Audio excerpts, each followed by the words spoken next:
La question d'aujourd'hui, elle est simple. Vous vous souvenez, on avait travaillé sur une maison. Vous deviez imaginer l'aménagement de cette maison. Vous vous souvenez, hein, on aidait l'architecte à aménager cette fameuse maison qui va être construite prochainement vers Strasbourg. Et la question, elle est simple. Casse ou ne casse pas. Évidemment, de quelle partie je parle là en posant cette question, à votre avis, Quentin? La partie haute. La partie haute. Qu'est-ce qu'elle a de particulier, cette partie haute, Mario? Elle dépasse. Elle dépasse. Alors, qu'est-ce qui peut arriver? Elle peut pencher. Elle peut pencher, elle peut s'écrouler. Elle se casserait où, à votre avis? Sur le vent. Elle pourrait? Sur le vent. Alors, vers quel niveau? Tiens, à votre avis, vers quelle partie pourrait casser? Ici, sur cette partie. C'est- Et puis elle c'est- pourrait s'écrouler. Ouais, très bien. Donc, a priori, quelle est la partie qui est délicate, qu'il faudrait traiter pour qu'elle soit solide, là? Comment elle s'appelle, Adrien? Le sol de l'étage, le plancher. Alors ici les groupes, j'ai pas mis des taux pour bloquer, pour aller faire Ici, un ordi pour la vidéo, un ordi pour la simulation. Vous connectez, c'est dans votre tâche, j'ai tout expliqué.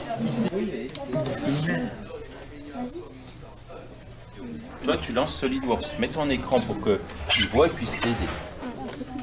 Ça va, vous voyez un peu? Oui, au pire.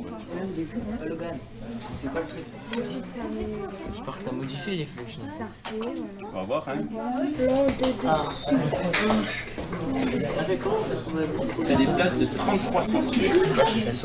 Allez, vous faites les schémas. Descends, vas-y. Ah, t'as peur que ça tienne pas là? Ouais. Allez, fais la mesure, vite. Non, c'est un croquis, c'est pas à l'échelle le croquis. Hein, le croquis n'est pas à l'échelle. En fait, on va faire la synthèse. Vous venez? On va vérifier si vous êtes des bons ingénieurs. On compare un petit peu nos résultats. Je vous laisse regarder un petit peu les déplacements. Pour l'architecte, vous êtes ingénieur structure. Vous lui conseillez quel type de profil? Je vous Samy. En I. Alors pourquoi? Dites-moi pourquoi Samy a choisi du I. Estelle. Parce que c'est plus solide. Ouais, c'est plus solide. Les déplacements sont plus petits. D'accord? Donc on est bien d'accord. En 1, structure en I. Quelle structure après le I? En 2. En 2. Maël. Sur-champ. D'accord? On a des déplacements de 13 mm. Par contre, quelle est la structure que vous conseilleriez pas? À plat. Vous voyez, à plat, c'est énorme. Vous avez vu les déplacements?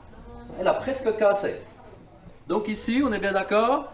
Vous conseillez structure en I. Il y a des petites choses quand même qui sont intéressantes. Regardez.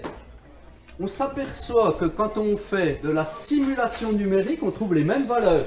Regardez, l'ILO 4 a trouvé la même valeur que l'ILO 2.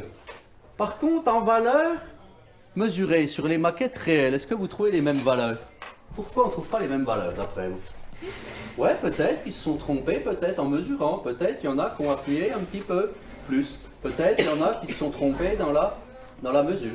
Donc on s'aperçoit, quand on fait de la simulation numérique, on trouve les mêmes valeurs.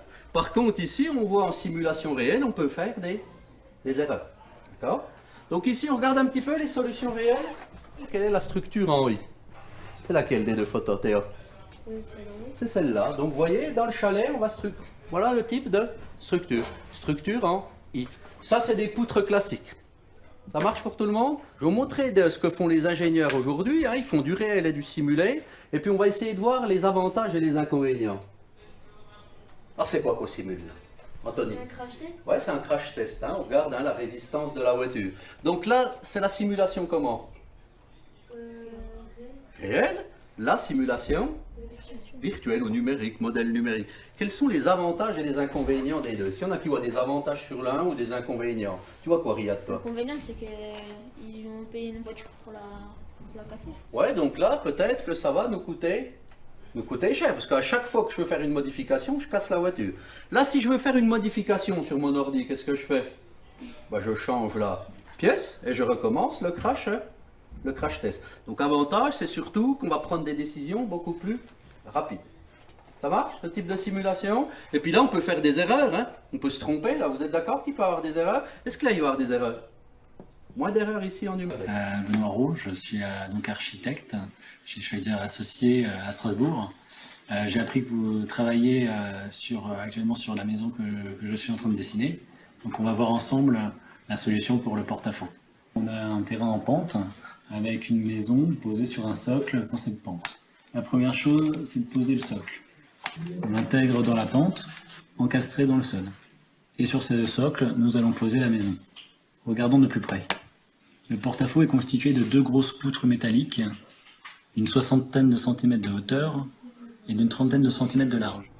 Alors, solution retenue. Dites-moi si vous êtes ingénieur ou bricoleur. Estelle, ingénieur ou bricoleur? Ingénieur. Ingénieur, pourquoi? Pourquoi vous êtes des ingénieurs? Dis-moi rien. Il a pris la poutre en riz. Ouais, parce que les ingénieurs structures ont choisi des poutres en profil en oui. On continue? De centimètres de hauteur et d'une 30aine de centimètres de large. Posé sur le socle qui sera en maçonnerie et en structure béton. Sur ces 2 grandes poutres métalliques, nous allons fixer 3 grands portiques métalliques boulonnés aux poutres. Regardez, Ainsi, ce qu'il a choisi comme plancher, regardez voir. Des poutres sur champ. Donc c'était votre solution numéro 2. Je vous laisse construire la synthèse. Qu'est-ce qu'on conseille? Allez, on va faire une phrase. Allez, on conseille. Allez, on y va. Ça marche? Je vous laisse ranger vos affaires? Allez, c'est bon. Allez, faites votre affaire.